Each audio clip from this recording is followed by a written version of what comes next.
The Prime Minister has made a good recovery from his disastrous December end to 2019. But in the nation's top job, it's not so much the last problem we measured, but the next problem. That's the real test of political leadership. And today at the National Press Club, Scott Morrison showed that he's determined not to let the coronavirus crisis get on top of him the way the bushfire crisis initially did. Rightly or wrongly, on any big issue these days, people expect leadership from the Prime Minister, from the national leader. It's not really fair. It's not usually, always, jurisdictionally accurate because so many of the constitutional responsibilities are actually the job of the states. But that's the way it is. So where often perception is reality in politics, you just got to get on with it. Now, in all of this, all the Prime Minister can often do is exert moral pressure or wrangle with the premiers. Sometimes Prime Ministers have to get on with leading the nation, whether or not, strictly speaking, the issue is their responsibility. Today at the Press Club, Scott Morrison did two things very well.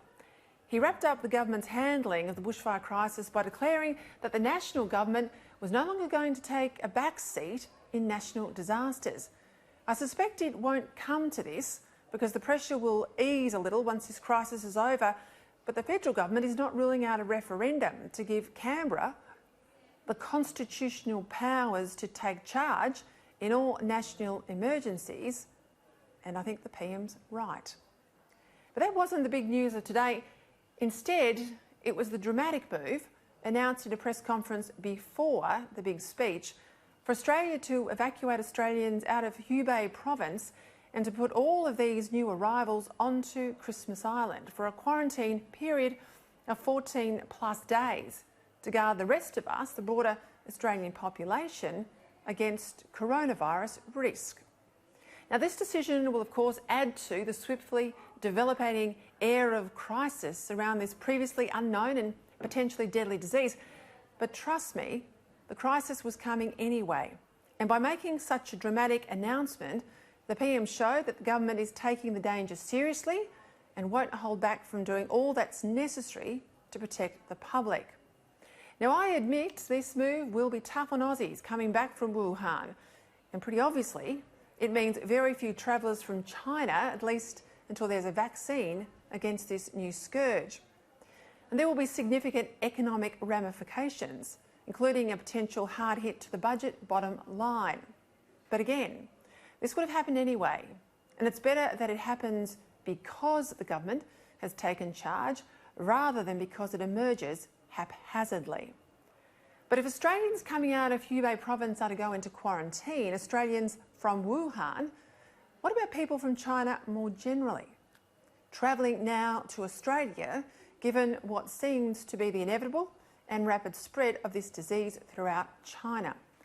The government can't be far off suspending all flights from China, and I would argue this needs to happen now, at the same time as these Christmas Island moves announced today.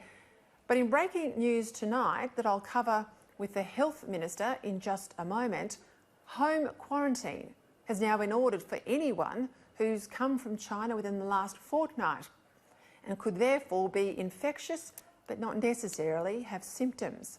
I think a lot of Australians would congratulate the Minister here. About time, some might even say.